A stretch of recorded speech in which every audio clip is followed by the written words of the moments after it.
really breaking it down and making it much more simple. Because when we look at the big thing, it's like, oh God, it's scary. The anxiety spikes. We go on this tangent in our head of, oh gosh, what if I do this wrong? Or what if this, or how am I going to start? What am I going to, and this spiral that then blocks us from actually doing the thing. Hey, yo, pimpin' on the east side. I know this a West Coast beat, but it's a freestyle. I've been kinda stressed and I freaked out. Good thing I got a brain that could reroute. That shit ain't got nothing to do with me. What it do? What's up? We here, we back. We back! Episode 10? Yeah. It's, we had some technical difficulties today, but we're here. We made it. We also haven't recorded in quite some time. I know, yeah. It's nice to be in this space with you. Yes, likewise. I'm very grateful. Globe-trotting and things, you know what I mean? You left me like in America to just fend for my... to festa. We have a guest with us today. We do.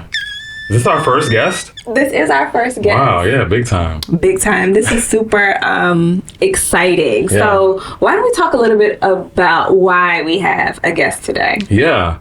I you and I have spoken a lot about, I think, how much we want this podcast to be something that really helps people in a real way and in an impactful way, and not just sort of random conversation. So we've been approaching things with a lot of intention. And I think, especially as we think about how we want to be uplifted as creatives and like thinking about ways we can do that for others. So I think one of the best ways to do that is to lean into community and to gain insight from people who can offer things that are beyond our scope, and to just further the conversations, and so I think that's the essence of it. Yeah. So without any further ado, we want to welcome Caitlin to the conversation. Hey, Caitlin! Okay. So before we really get into it, I want to read Caitlin's bio. So, Caitlin Cornell Mullane, is that right? Yeah. Okay. Sorry, it's so long.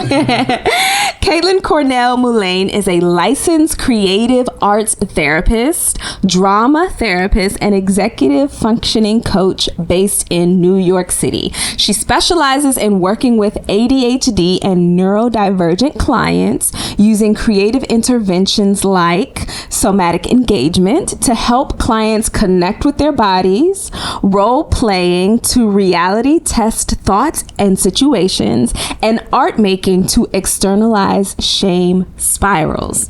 Her approach blends these creative techniques with practical executive functioning coaching, helping clients improve organization, time management, and emotional regulation. She offers individual therapy and executive functioning coaching, remote and in person, in Ridgewood, Queens. Welcome, Caitlin. Welcome. Thank you so much for having me. I feel so honored that I'm the first guest. That's so cool. Yeah. Thank you so much. We really, really, really enjoyed, your energy when we were going through this process, and your awareness, but also like how special the work that you do is, like your specialty, your focus, like it's just what we needed in this time. So thank you. Yeah. Thank you. I feel so passionate about what I do and the way that I do it. And I feel really excited to talk more about it, especially creative arts therapy, because not a lot of people know about it and how powerful it can be, especially when it comes to these diagnoses that are really misunderstood and are looked at from a very specific point of view, that, like through this medical lens, where we're not really allowing any space for other possibilities. Yeah. And so we have you here today because we had a conversation in an episode where Victor was discussing, you know, some of his struggles with ADHD and also being a creative. And we thought it would be great to have someone who specializes in that to really speak to it in a way that we can't. Yeah. And so we agreed that I would talk again about my ADHD experience. And so it's funny because thinking about how it impacts creativity, recently you and I, you know, we've been doing a lot of behind the scenes work to prep for the launch of the podcast and everything like that. So one of the things that I was tasked with doing was selecting salient points from each episode in order to use for social media. So like, you know, getting these very specific chunks of clips from our episodes to kind of like hook people and draw people in. And you know, it's a very time consuming process, requires a great deal of focus and attention, which, you know, as one might imagine, if you're dealing with ADHD can be very challenging. So I had sat down at home to like get into that flow and get all my little notes going. And the number of times that like I was just like stopping in the middle of the work, like literally in the middle of watching the video, like I'd sit and I'd be looking at the video and I'm like, you know, I need like a certain type of sweatband to protect my locks when I'm working out. I wonder, like, is a sweatband okay for locks? Let me go ahead and Google that real quick. Okay, like, oh yeah, the hairline. Oh, wait, you know, editing the video. Right. Let's get back to the video. And I'm like, okay, all right. Oh, at the 12:23 mark. Oh, I think this would be really good. Let me note that down. Man, I could really use some new dress shoes. Like, I wonder if the dress shoes that I was looking at, like, you know, and then and it's like, I'll just go off and like be looking at dress shoes and have to reel myself back in. And it happens like multiple times.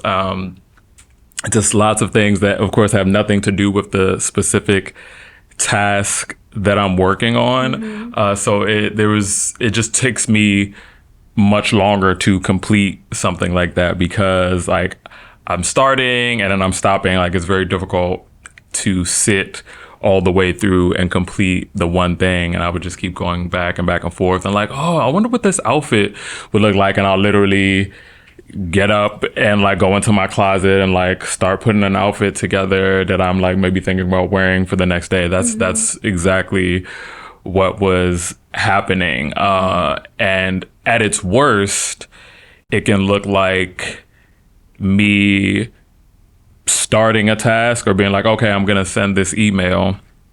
This was also something that happened very recently. And then fast forward maybe like an hour and a half, and I'm taking the sleeves off of a shirt. And I look up and I'm like, it's like coming to. And like I couldn't recall how I'd gotten to taking the sleeves off the shirt and never sent the email. There was a work email and I was just like, this is insane. So that is in a nutshell, like what I navigate a lot of times when I'm, you know, trying to complete any task. But yeah. Well, Kaylin, I want to open it up to you. Like, what are some things that came up for you listening to his story? I mean, immediately I went, yep, that's ADHD. And just to fully disclose, I also have ADHD, which is why I feel so passionate about working with people with ADHD, because I've been there. I have gone through those spirals of, oh, I'm doing something. Wait, let me look, especially on my computer, the amount of tabs I have open on my computer and also constantly in my own brain. And I think that that's how we look at it, is that it's tab jumping. So we're looking at this one thing and then we're looking at something else. And a great technique for that is called the Pomodoro technique. And it's where you set a timer for like 20 minutes. 20 minutes is when you're working on the work thing. And then you set a timer for 15 minutes. And the 15 minutes is when you get to do all the tab jumping that you want. You can look at shoes. You can look at headbands. You can take the sleeves off of your shirt. And then when that timer goes off, it's, back to the work thing.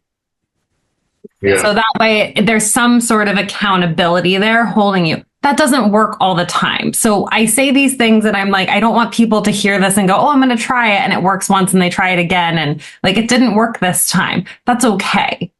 I think that because we live in such a capitalist society where you have to produce a product, you have to perform a certain way. It's very much set up for neurotypical folks. And I think that is also where the shame and guilt comes in with the tab jumping because, I didn't finish this one thing in this specific amount of time. But who's telling you have to, if you sent the email, what's the problem? I think it's the expectations that we're setting for ourselves that are just not realistic for the way that an ADHD brain works. And I get really frustrated at the label ADHD because it's not a deficit in attention. People with ADHD are actually fantastic at focusing on things that we care about and we're excited about. And it's just about the way, again, like we're defining attention from a very specific lens, which is usually from the patriarchy, from white supremacy, from capitalism. And so we all feel like we have to fit in this box when we can just say, can I curse? Sure. Yeah, please. Fuck the box.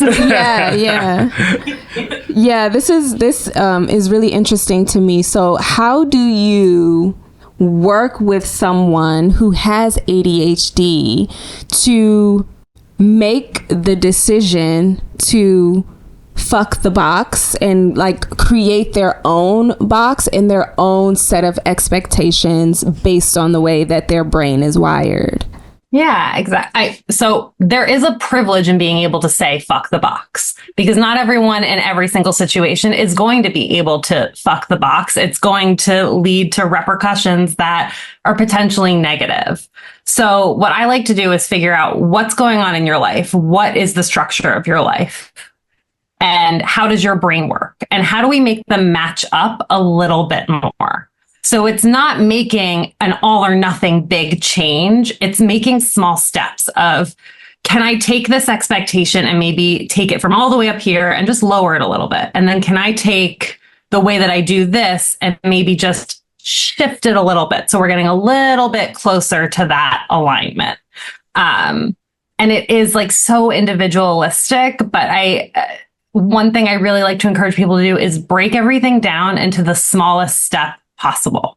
And I mean, like, you feel very silly doing this. Like, if we were to look at brushing your teeth, right? You think brushing your teeth, that's very simple. There's actually like 95 steps if you really break it down in brushing your teeth, which is go in the bathroom. That's step one. If that's where you keep your toothbrush, turn on the light. That's step two. Grab your toothbrush. So breaking it down so that way it's not I have to do this giant task. It's, I want to get some writing done today. Just start by turning on your computer. Then open the Word document. Then put your hands on the keyboard. Really breaking it down and making it much more simple. Because when we look at the big thing, it's like, oh God, it's scary. The anxiety spikes. We go on this tangent in our head of, oh gosh, what if I do this wrong? Or what if this, or how am I going to start? What am I going to, and this spiral that then blocks us from actually doing the thing. Yeah, I'm in total agreement with that. Like, I don't have ADHD, but I have been experiencing in my life very recently kind of like what I would describe as like personal turmoil, like that I'm currently seeing a therapist for. And I've had difficulties like getting out of bed and like engaging in like my creative practice and engaging in work with clients. And even though this isn't something that my therapist told me to do, one day I was just like, okay, you know what, Deshawn, just take it 1 second at a time. So yeah, you have all these things to do, but right now you just need to get up. Okay, now you have all of these dishes in your sink. you just need to grab the sponge. And like, that's literally the way that you were describing it is how I was breaking things down in my mind to get me to a place where I could start doing some of the things that I was finding difficult. Yeah. So now I'm not a therapist, but I'm on the right track.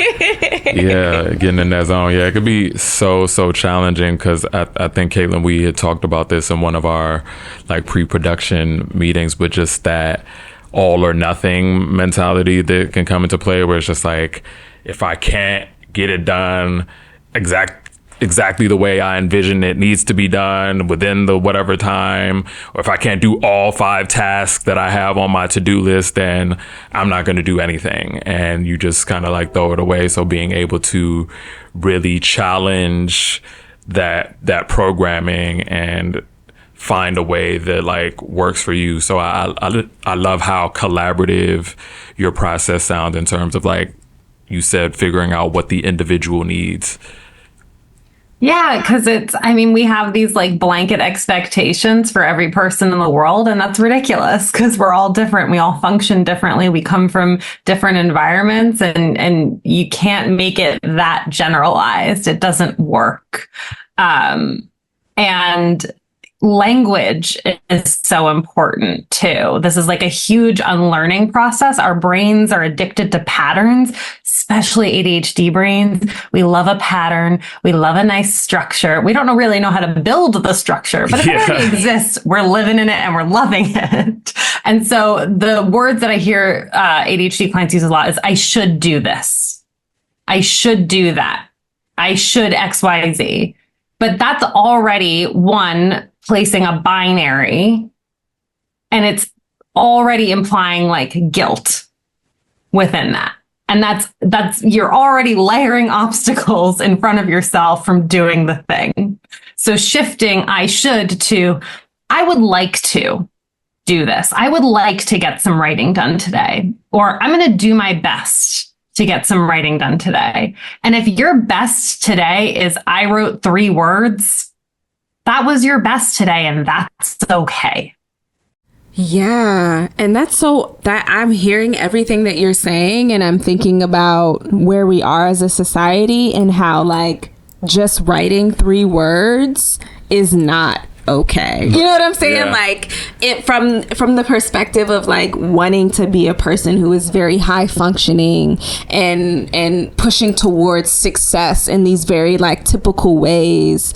I could see it, and you let me know, like I can see it being very difficult for someone to be like, all I have in me is like 3 words and that is okay. And I'm just curious about where you are with that. Yeah. I mean, it's definitely taken time and practice, a lot with mindfulness to get to that place, and being aware of how my brain functions and like what my needs are. But I've definitely been able to make those strides and removing some of the judgment and some of the inherent guilt around output and productivity and the way things need to look, and giving myself credit. Like, if I did write for 20 minutes or whatever it was, and maybe I didn't write 5 pages that I wanted to write, but like I wrote, I feel good about what I wrote, you know what I mean? Or even without evaluating the writing itself, it's like I did what I said I would like to do for that day, and being okay if things look a little bit different, and I can try tomorrow for the 5 pages or making those adjustments. But again, I think kind of like Caitlin was saying, our society has not conditioned us to have that kind of grace with ourselves. It's just like, nah, like you say you want to be a writer, what are you not writing? And we push this idea of passion, right, which is synonymous with like suffering to some degree, right? You need to suffer for your art. You need to really put in that pain, put in that time. You need to take on all of these weights to earn the thing that you say that you want, which may work for some people or may yield certain results, but if you have other things already sort of working against you internally, it's like, what is the healthier option or alternative, like, or what actually makes sense for you? You know, can we relinquish some of that sort of control or pressure around what we create, which is so essential, because I think we talked about this in another episode, but creating is something that I personally want to feel joy while I'm doing. I want to feel good about making art and not feeling like it needs to be this thing that's tied to commerce or tied to a certain level of approval. So, yeah. I know you were listening, Caitlin. Mirror us back to ourselves.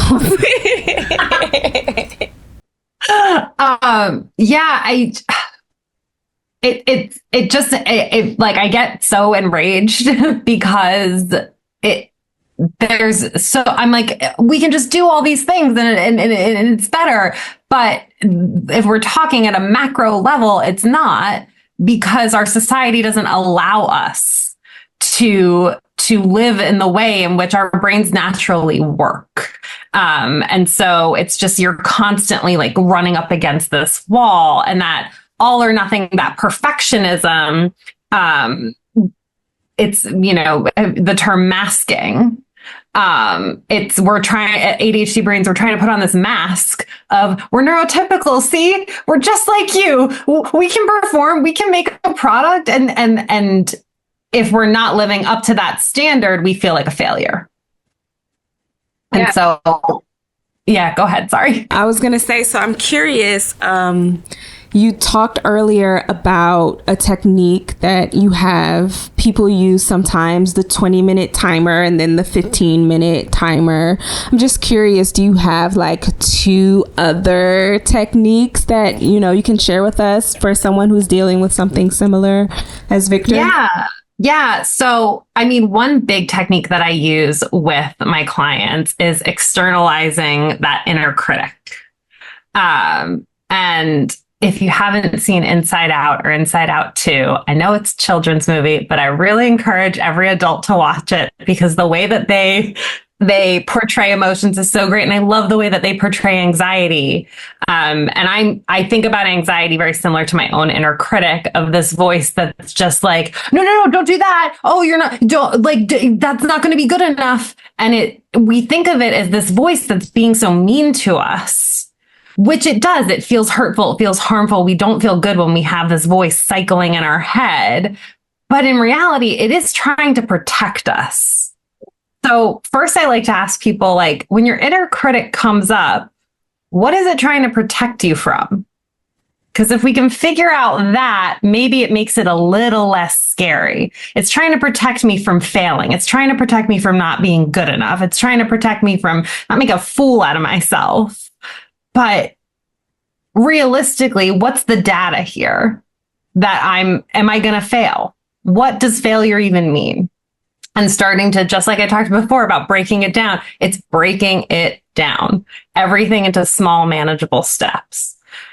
And then with that, I say, and I'll ask you both to do this too, think about your inner critic's voice. What's like a line that's pretty standard that it says to you of, or you're going to mess this up. You're not good enough. You're going to fail. You're never going to make it. I don't even like saying those words out loud. Yeah, definitely. It's not going to be good enough. Definitely some phrasing along the lines of not being good enough. Mm-hmm. So when you hear not being good enough, where do you feel that in your body? In my head, for sure. Like in my head and like around my jaws. Mm-hmm. So if we were to like pull that out and it was like a mass and we could sculpt it into a character. Now, this can be something of your own creation. This can be a TV character, a cartoon character, a movie character, something that's familiar to you that makes sense and matches this voice. Mm-hmm. Okay.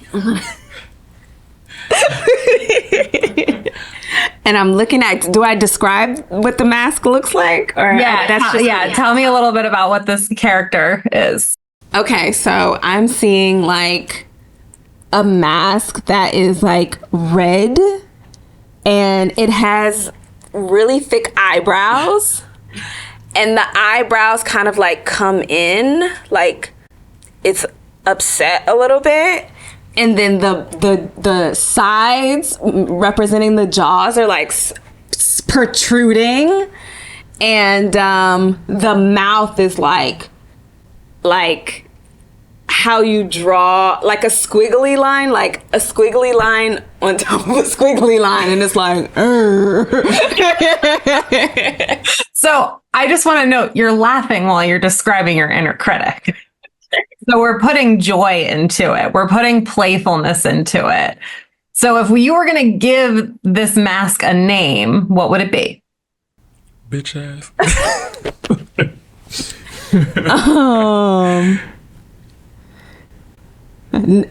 Something, the term nana came to me. Great. So when you hear you're not good enough, I want you to say, Nana, sit down and drink your tea. Like, you are not needed right now. I don't need your protection right now. Okay, Nana, sit down and drink your tea. All right. Have some coffee while you at it. Go smoke a cigarette. Yeah, you're taking your power back with that. Yeah, it's externalizing that and saying, I know you're trying to protect me, and I don't need it right now. Appreciate you. You can take a back seat, though. Yeah, I love that. Yeah, what I really like about that is also like it's giving the person, I think, agency to own the feeling, right? Not pretending like the voice isn't there or trying to like silence it or stuff it down, but also, like you said, taking the power back and acknowledging that you hear this thing, but it's not helpful, it's not needed, and redirecting the energy. Yeah, because when we shove things down, they find ways to creep back up, and they leak out at the worst time possible. So we have to acknowledge. I was just, for people who may not be aware, could you give like a summary of what ADHD is and how some of the ways it may show up for? Yeah. ADHD is so cool because it's a spectrum, so it does show up differently for everyone. If ADHD stands for attention deficit hyperactivity disorder, which I vehemently disagree with that name. But it really results in just some executive function difficulties. So things like time management, emotional regulation, planning and prioritization, focus and attention. I'm missing two. But basically being able to like standardize structures can be really difficult. But that doesn't mean that all of those things are a weakness. So a book that I really love is Smart But Scattered by Peg Dawson and Richard Guar. And they have an executive functioning quiz in there. And you take it what your strengths are and what your growth areas are. And I have never had an ADHD client that didn't have executive functioning strengths. And I think that that's a big miss there, is that people think that if you have ADHD, executive functioning is just no go, none of it works, none of it's good. But that's not true. You do have strengths. So a strength of mine is actually organization. I'm really good at organizing, but I am horrible at planning and prioritizing, and I am horrible at time management. So I think about, how do I take my organization strength and use it to support my time management skills and use it to support my planning and prioritization? So it's so important for people with ADHD to know what their strengths are so they can effectively support their growth areas. We have about 5 minutes left in the conversation, and I think that Victor should do the exercise too. Fun. Yes. Couldn't leave me out. No. Why would you? Yeah, so I think in terms of my mass, it is a green sort of blob, just sloppy, and if I'm shaping it into a character, I see sort of this snidely whiplash, like this nefarious ne'er-do-well that is just not there for my best interests, an enemy of progress. And he's saying things like, you're not good enough, your work is not good enough, it's not strong enough, you're not a good artist. This is why you don't get the results that you're seeking. You're just not worth people's time or attention. And and we're gonna tell this character, who I have decided to name No Good. Oh, okay. No Good. Sit your ass down, okay? Drink some chamomile tea right there. Yep, right out of that pot. Sit in that corner, face the window, because I don't need you right now. Yes. Partner. And that's how you do it. And that's that on that. Well, Caitlin, thank you so much for being here with us. Before we go, let's make sure that we tell everybody how they can get in touch with you should they choose to do so. Amazing. Thank you so much. Thank you so much for having me. This has been a blast. You can find me at 𝘧𝘦𝘦𝘭.com. It is a mouthful of a name. So it's KAITLYNCORNELMULLANE.com. And my email is contact@𝘧𝘦𝘦𝘭.com. But you can also just go to the contact page on my website and fill information out there and go straight to my email. We appreciate you tapping in, but don't be stingy. If you were inspired or motivated by anything you heard, please share our podcast with a friend or an artist you would like to encourage on their journey.